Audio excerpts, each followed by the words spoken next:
The first habit that keeps your anxiety alive and keeps it growing is that you are afraid of your own emotions. That's a habit, and I totally get it. Anxiety is a very intense feeling. It makes you just go into this fight, freeze, flight response. You're breathing heavily. You just feel your whole system is all about survival.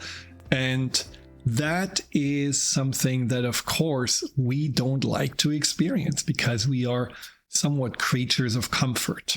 So whenever we feel the anxiety coming up, we feel like, oh my God, here it is again. And we already feel anxious, not because there's anything to be anxious about, but we feel anxious because we are afraid of what the anxiety could do to us in the next 5 to 10 minutes.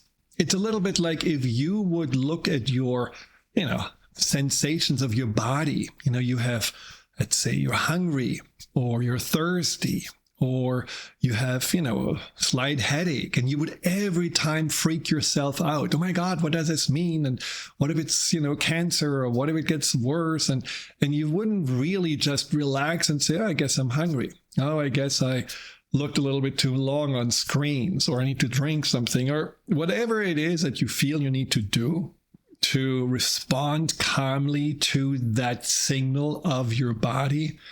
That's not what you do when you're anxious. And so what you want to start realizing is that the anxiety doesn't need you to freak out about it. The anxiety doesn't need you to, somehow run away from it. The anxiety actually needs you simply to be curious about it. Be curious. Why am I anxious right now? Well, that's interesting. That's the first step.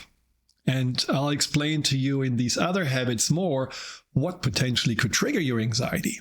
But going to that open-mindedness and curiosity, that is really, really important, because you are no longer chased or the victim of the emotions. You are actually the one who says, well, I guess I take responsibility because I'm hearing there is something my anxiety wants, or something my anxiety wants to protect me from.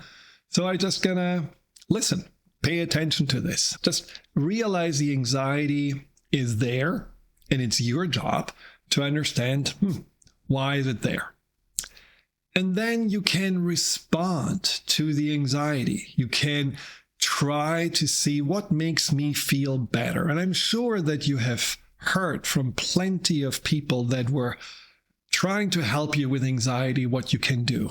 You can sit and breathe. You can maybe doing some journaling. It can really help to move your body, go for a little walk, or, do some jumping jacks, interrupting the pattern of the anxiety.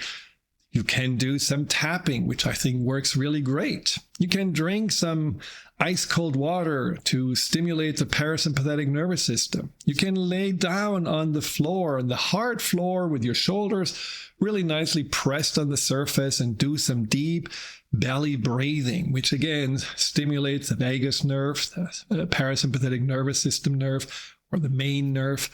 There's a lot of things you can do. But the first thing is, my anxiety needs me. My anxiety needs me to take care of it. And this is why I find it so helpful if we are seeing the anxiety not just as a, vague, energetic blob, or maybe a little devil inside that just has long teeth and claws, but we are seeing the anxiety more like a younger version of ourselves that, got scared.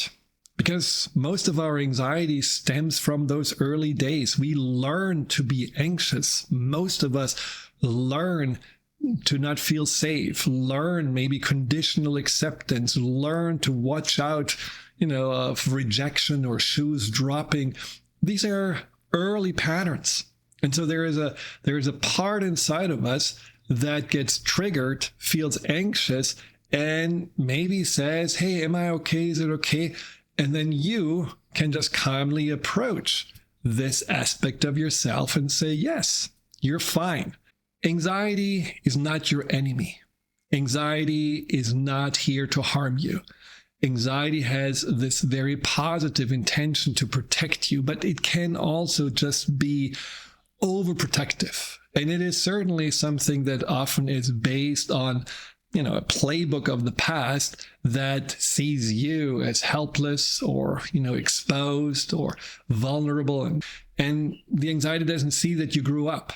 It doesn't see that you have evolved. It doesn't see that you have now a track record of being able to take care of yourself. And you may think like, no, I actually have been dealing with anxiety all my life, so I have not a track record, but you're still here and you're still really working on yourself. Otherwise, you wouldn't watch this video. So yes, you do have a track record, but your relationship with your anxiety may have been more a relationship of you feeling victimized or feeling that was a hostile relationship than you feeling, like caring, compassionate, and as I said before, open and curious, and taking that responsibility to say to yourself, what my mind created with good intentions, I can create an updated version of that so that this anxiety doesn't so easily get triggered, that it doesn't go so much on overdrive. Remember, when your anxiety comes up, your first